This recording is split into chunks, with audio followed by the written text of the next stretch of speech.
Bismillahirrahmanirrahim. Assalamualaikum warahmatullahi wabarakatuh. Perkenalkan, nama saya Miftahul Huda dari Kabupaten Kayong Utara, Provinsi Kalimantan Barat. Sehari-hari saya berprofesi sebagai swasta, namun di sela-sela kesibukan tersebut saya bersama teman-teman sebagai pegiat budaya dan juga pegiat sejarah lokal. Dan kebetulan saya juga tergabung di tim ahli cagar budaya Kabupaten Kayong Utara dan beberapa lembaga komunitas lain yang ada di Kayong Utara, Kalimantan Barat. Bismillahirrahmanirrahim. Assalamualaikum warahmatullahi wabarakatuh. Perkenalkan, nama saya Miftahul Huda dari Kabupaten Kayong Utara, Kalimantan Barat.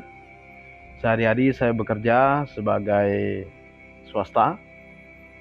Selain itu saya beraktivitas di kebudayaan sebagai tim ahli cagar budaya, dan kemudian saya bergabung juga dengan beberapa komunitas seni, komunitas budaya, komunitas sejarah yang ada di Kabupaten Kayong Utara, Kalimantan Barat. Yang pertama-tama saya ucapkan terima kasih kepada Kementerian Kebudayaan Republik Indonesia yang telah meluncurkan Dana Indonesiana tahun 2025, yang mana telah membuka kesempatan bagi para seniman, budayawan, sejarawan, pegiat budaya untuk mengajukan program-program yang berkaitan dengan objek pemajuan kebudayaan dan cagar budaya. Baik, pada kali ini saya ingin mengajukan sebuah program objek pemajuan kebudayaan cagar budaya, yaitu kajian dan identifikasi prasasti pasir Cina di Karimata yang berkaitan dengan sejarah kemaritiman abad ke-13 di Nusantara. Prasasti pasir Cina posisinya berada di Pulau Serutu, Kepulauan Karimata, di mana dalam prasasti pasir Cina ini memuat informasi yang penting berhubungan dengan serangan dari Kublai Khan dari Tiongkok sana di Cina, ya, pasukan Kublai Khan dari dinasti Yuan, ya. Sebelum dia menyerang ke Jawa, Singasari pada saat itu, maksudnya menyerang Singasari karena pada saat itu utusan dari dinasti Yuan ini kan sempat dipotong telinganya. Nah, kemudian murkalah dinasti Kublai Khan ini. Kemudian pasukan dari dinasti Yuan mengirim armadanya ke Jawa untuk menyerang Singasari. Nah, sebelum sampai ke Singasari, karena jalur laut pada saat itu melewati Karimata. Karimata ini kebetulan di tengah-tengah. Jadi mereka ini singgah terlebih dahulu.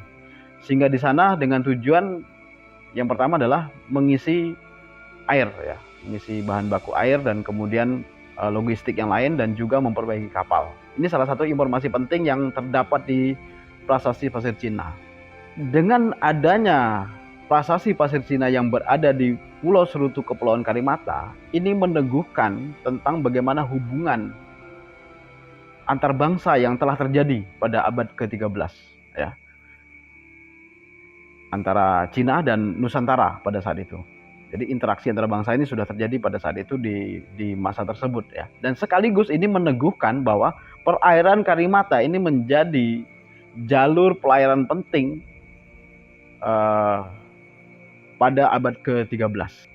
Nah, mengapa ini menjadi penting untuk kami ajukan, ya? Karena yang pertama, prasasti pasir Cina pada saat ini masih belum banyak untuk dieksplorasi, belum ada penelitian yang mendalam mengenai prasasti pasir Cina ini. Nah, sehingga minim sekali orang yang mengetahui, dunia luar untuk mengetahui ini, ya. Sehingga banyak orang yang masih belum memahami konteks secara historis dan budaya mengenai bagaimana Karimata secara utuh, ya. Maka menjadi penting bagi kami untuk mencoba mengupas, mengidentifikasi mengenai prasasti pasir Cina ini. Nah, sehingga nanti akan terangkai hubungan-hubungan kesejarahan, kebudayaan, dan lain sebagainya, ya. Nah, tadi saya katakan bahwa perairan Karimata dengan adanya prasasti pasir Cina ini menjadi bukti penting interaksi antar bangsa dan juga sebagai jalur perdagangan maritim Indonesia Nusantara pada saat itu. Ini diperkuat juga dengan bukti-bukti arkeologis di sekitar Karimata. Di situ ada bukti arkeologi berupa nisan lintas peradaban dari mulai abad ke-14 hingga abad ke-20 itu juga ada di Pulau Karimata ya, dekat dengan Pulau Serutu, dan juga beberapa bangunan, salah satunya adalah bangunan mercusuar ya, kemudian bangunan bekas kerajaan ya, di abad ke-19 dan 20 dan juga meriam.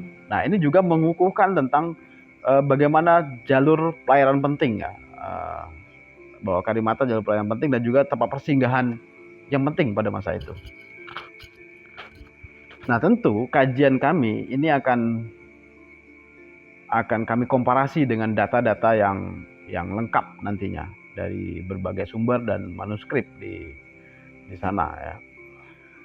Nah, lalu bagaimana dengan kondisi prasasti pasir Cina pada saat ini dalam konteks hukum ya, bahwa saat ini prasasti pasir Cina ini masih belum ditetapkan menjadi cagar budaya oleh pemerintah daerah. Nah, sehingga menimbulkan keterancaman ya. Nah, ketika ini tidak ditetapkan menjadi cagar budaya, maka tidak memiliki kekuatan hukum. Nah, maka ini akan menjadi keterancaman, bisa rusak ataupun bisa dieksploitasi ya. Karena memang lingkungannya sangat terbuka di sini. Nah, mengapa penelitian ini ingin kami lakukan? Tentu kami memiliki tujuan tertentu ya. Yang pertama, tujuan kami adalah ingin melakukan identifikasi terhadap prasasti pasir Cina ini secara komprehensif ya. Termasuk kita mengidentifikasi jenis tulisan, kemudian terjemahan secara tekstual maupun kontekstual, secara historis, dan juga bagaimana hubungan dengan tempat-tempat lain yang kami menduga bahwa ini berhubungan dengan pulau-pulau sekitarnya juga, di mana pada saat itu pasukan Kublai Khan juga konon itu juga singgah di Bangka, kemudian sebagian ada di Karimata, kemudian nanti baru menyerang ke Jawa, menyerang di Singasari. Kemudian yang kedua, yang paling penting adalah menelusuri peran strategis Kepulauan Karimata dalam jalur pelayaran internasional. Nah, kemudian tujuan yang berikutnya adalah melakukan rekonstruksi ulang mengenai jalur maritim yang pernah ada di Nusantara ya, pada saat itu dengan konteks hari ini ya. Dan kemudian yang berikutnya adalah membuktikan bahwa adanya keterlibatan peran Indonesia atau Nusantara pada saat itu, khususnya Kalimantan Barat, menjadi salah satu sentral hubungan antar bangsa pada masa itu. Nah, yang tak kalah penting juga, yang terakhir, tujuan kami adalah ini menjadi sumber data arkeologi. Jadi sumber data arkeologi bagi siapapun, terutama bagi pemerintah daerah yang mana prasasti pasir Cina dan prasasti pasir kapal ini masih belum ditetapkan menjadi cagar budaya. Proses penetapan cagar budaya salah satunya adalah melalui proses identifikasi ya. Melalui identifikasi, melalui kajian. Nah, kajian dan identifikasi yang kami lakukan ini juga mendorong bagaimana proses percepatan untuk perlindungan cagar budaya dari prasasti pasir Cina dan prasasti pasir kapal ini agar cepat ditetapkan. Nah, ketika sudah ditetapkan menjadi cagar budaya, maka memiliki kekuatan hukum sesuai dengan Undang-Undang Nomor 11 Tahun 2010 mengenai cagar budaya. Maka akan ada pengamanan, kemudian perlindungan dan pelestarian dan seterusnya setelah proses penetapan ini. Kemudian manfaat dari penelitian dan identifikasi yang kami lakukan ya, mengenai prasasti pasir Cina ini adalah untuk memperkuat bukti sejarah interaksi antar bangsa. Ini sudah dilakukan sejak abad ke-13 tadi. Bukti arkeologi menunjukkan bahwa prasasti pasir Cina, pasukan Kublai Khan datang singgah kemudian ke Jawa itu di abad ke-13 tersebut ya. Kemudian yang kedua adalah mengungkap sejarah maritim Nusantara ya. Nah, di mana prasasti pasir Cina ini menjadi salah satu bukti. Kemudian nanti kita akan komparasi data juga dengan beberapa bukti data arkeologi dan kesejarahan yang berkaitan dengan Karimata. Sangat banyak sekali ya literasi berkaitan dengan Karimata ya, karena memang Karimata menjadi posisi yang strategis. Ini bisa kita jumpai di banyak sumber manuskrip dan jurnal-jurnal ilmiah, baik internal maupun eksternal ya, di Indonesia maupun di luar negeri ini dapat kita jumpai. Nah, nanti kita akan komparasikan data ini untuk memperkuat hal tersebut. Kemudian yang berikutnya adalah untuk menunjukkan keterlibatan ya. Kita menunjukkan keterlibatan ya, keterlibatan bahwa Kalimantan Barat khususnya di bagian Borneo Barat Daya pada masa itu sudah memiliki peran strategis yang penting ya, khususnya di perairan Karimata, mengenai dinamika bagaimana ekonomi, politik, perdagangan dan lain sebagainya yang terjadi di masa lampau. Kemudian yang berikutnya adalah meningkatkan pengetahuan epigrafi dan linguistik ya. Nah, epigrafi ini berkaitan dengan tulisan ya, tulisan terutama ini tulisan huruf Cina, yang mana huruf Cina ini kami juga sudah mencoba mencari referensi. Ini bukan tulisan Cina yang sekarang ya, ini tulisan Cina masa lampau ya. Jadi bagaimana gaya penulisan pada saat itu ya, ternyata orang banyak tidak mengetahui ya kan. Nah ini menarik sekali ya, bagaimana orang menulis pada saat itu ya kan. Seperti halnya di Indonesia saat ini tulisan Latin ya yang dipakai. Kalau masa dahulu ada yang memakai Arab Melayu, kemudian huruf Kawi dan lain sebagainya. Nah kemudian pengetahuan linguistik, nah di mana di tulisan huruf Cina kuno ini tadi, tentu secara bahasa, secara linguistik ini akan berbeda dengan bahasa yang digunakan oleh Cina hari ini. Nah ini juga akan menarik.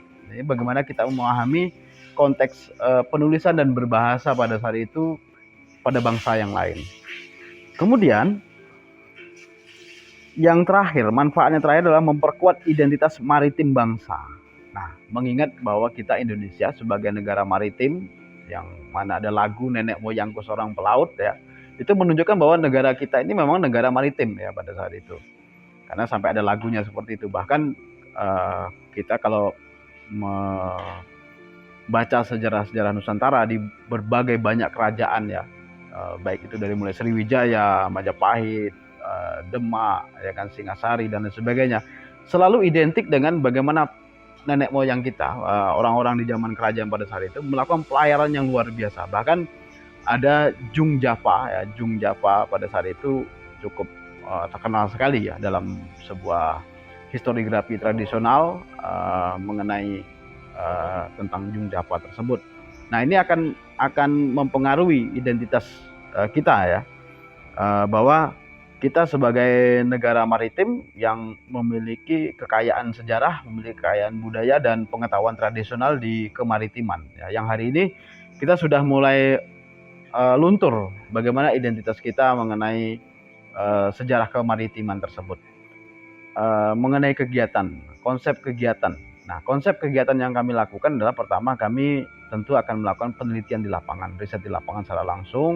Jadi yang pertama kita melakukan penelitian lapangan dengan meneliti koordinat, melakukan dokumentasi, pengukuran, kemudian melakukan transkrip tulisan ya, dari tulisan yang pasir Cina tadi ke dalam teks ya, yang setelah itu kemudian akan ditranslate ya, dialih bahasakan, diterjemahkan.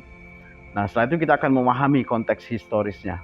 Nah yang berikutnya kita akan membuat ini menjadi sebuah kajian ya, kajian, jurnal kajian dan ataupun buku ya, serta film ya, yang berkaitan dengan tema bahwa kaitan pasir Cina ya, kaitan pasir Cina ini yang menghubungkan dengan sejarah kemaritiman yang ada di abad ke-13 pada masa itu. Nah, setelah menjadi buku kita akan melakukan lokakarya, diskusi dengan para pakar, para ahli, meminta masukan dari mereka bagaimana kajian ini.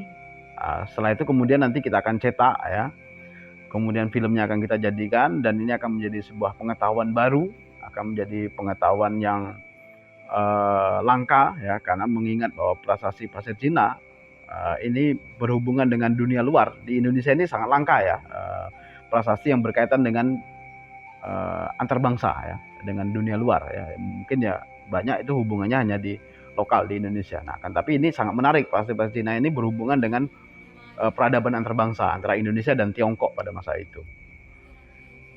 Nah, harapannya ketika kajian ini sudah kita buka, ini juga akan menjadi perhatian bagi masyarakat lokal, masyarakat Indonesia, bahkan dunia ya, karena memang ini menghubungkan antara Cina dan Indonesia, maka akan ada hubungan-hubungan tersebut. Oke, mungkin hanya ini yang bisa kami sampaikan dalam konteks pengajuan proposal ini. Mudah-mudahan ini bisa diterima dan kegiatan ini dapat memberi manfaat bagi kita semua. Terima kasih. Saya akhiri. Wassalamualaikum warahmatullahi wabarakatuh.